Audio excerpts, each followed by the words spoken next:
حضرت ابو بکر صدیق نے پانی مانگا تو لوگوں نے دودھ دیا، فرمایا پیچھے کرو، ابو بکر نے نعمتیں چھوڑ دی ہیں۔ اب ابو بکر وہ والا کام کرتا ہے جو رسول پاک نے کیا ہے، فرمایا نہ دودھ شاید پیش نہ کرو، جو مانگتا ہوں بس وہ دو۔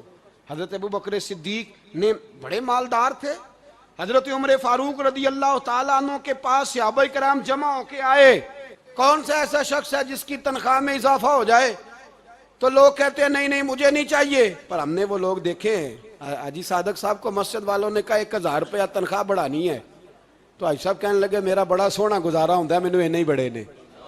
حضرت سیدنا عمر فاروق رضی اللہ تو صحابہ اکٹھے ہو کے گئے، کہنے لگے عمر حضور کے زمانے میں بظاہر غربت رہی، جناب صدیق اکبر کے زمانے میں غربت، اب تو بڑی ریل پیل ہے، بحرین سے لاکھوں کا مال آتا ہے، آپ کو بڑے بڑے سفیر ملنے آتے ہیں، پر آپ وہی پرانا کرتا اور وہی تامت جو کئی جگہ سے سی آپ نے کئی جگہ سے پھٹی۔ اور حضرت عمر ایک دن عید کی نماز پڑھانے گئے تھے تو ننگے پیر ہی چلے گئے، لوگوں نے کہا جوتا، فرمایا ٹوٹ گیا تھا یار، پہننے کے قابل نہیں تھا، فرمایا ننگے پیر آ گئے اور لوگ کیا کہیں گے، فرمایا چھوڑو، عمر کے پاؤں ننگے ہیں لیکن عمر کے کردار میں تو کوئی شک نہیں نا، پیر ہی ننگے ہیں نا، کیا ہوا، چھوڑو اس بات کو، کوئی پیار نہیں دنیا داری سے، دولت سے کوئی چکر ہی نہیں۔ حضرت سیدنا عمر فاروق رضی اللہ تعالیٰ عنہ کو صحابہ نے کٹھے ہو کے کہا، یہ ہے امت کے بیدار ہونے کے طریقے جو عرض کر رہا ہوں، کہا جناب آپ اب بڑا مال غنیمت ہے اور جس طرح ہر صحابی کا حصہ ہے آپ کا بھی حصہ ہے، تو ایک نیا کرتا ہی ڈال لیں آپ خرید کے۔ اب جب مشورہ ہو گیا صحابہ میں تو کہنے لگے عمر سے بات کون کرے گا، نیا کرتا پہننے کی عمر سے بات، کس کو برا لگتا ہے جی نیا کرتا، کون بات کرے گا؟ تو حضرت سیدنا علی المرتضیٰ کا انتخاب ہوا، کہنے لگے مولا علی کی بڑی عزت کرتے ہیں، ان سے بڑا پیار کرتے ہیں، ان سے بات کرتے ہیں۔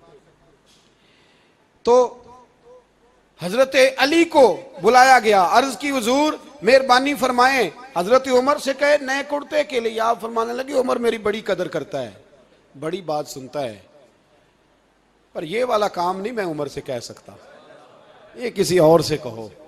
تو کہنے لگے آپ رہنمائی کر دیں کس کو کہیں؟ تو جناب علی المرتضیٰ فرمانے لگے اگر حضرت عائشہ صدیقہ سے کہو گے تو عمر فوراً مان جائے گا، وہ مومنوں کی ماں ہیں۔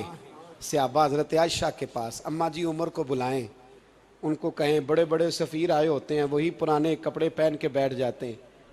اللہ اکبر، حضرت عائشہ نے پیغام بھیجا، فرمایا عمر کو بلاؤ۔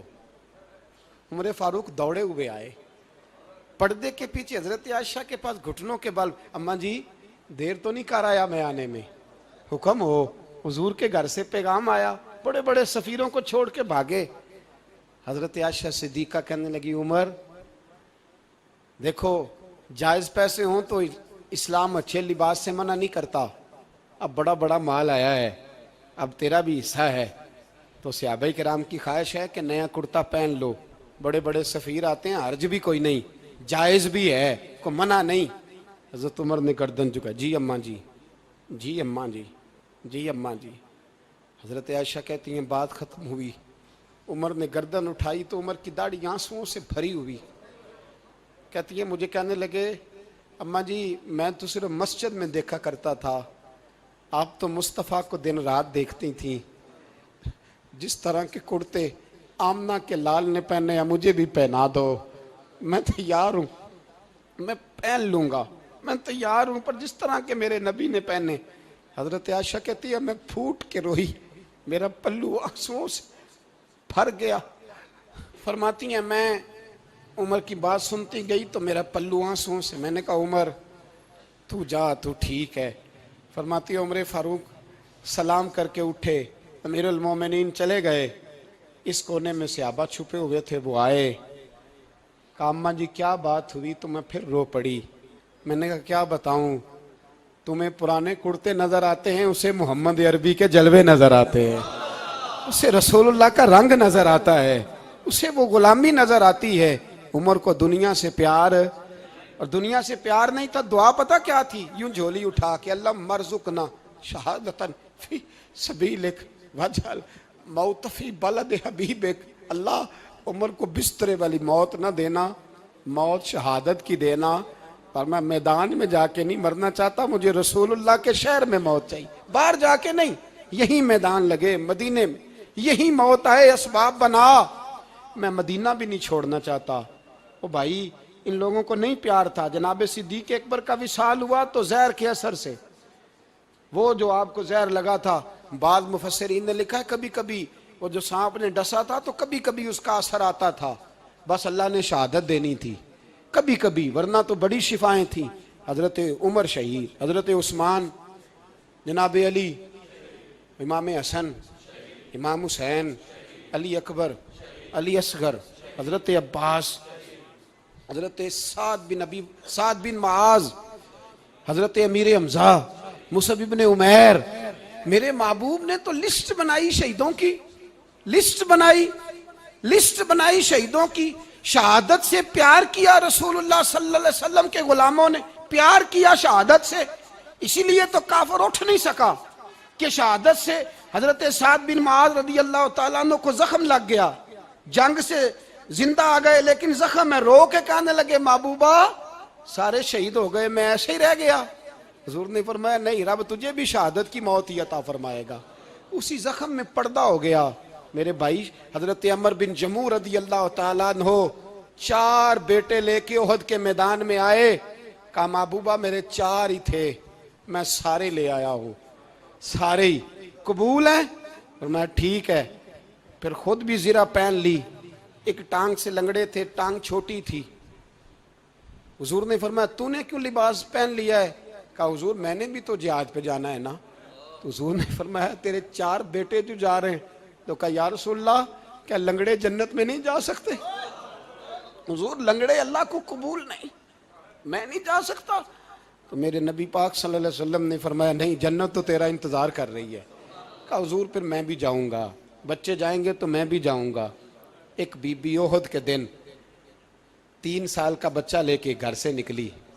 بیبیوں کو کہتی ہے میرا خامد بھی بدر میں شہید ہوا, بھائی بھی اور باپ بھی. آج حضور نے پھر بلایا ہے, دل کرتا تھا کوئی جوان بیٹا ہوتا تو میں پیش کرتی, پر اب میرے پاس یہ 3 سال کا ہی ہے. بچہ لیا مدینے میں مسجد نبوی میں, حضرت بلال سے کہنے لگی 2 منٹ حضور کا دیدار چاہیے. نبی پاک آئے, کیسے آئی ہو؟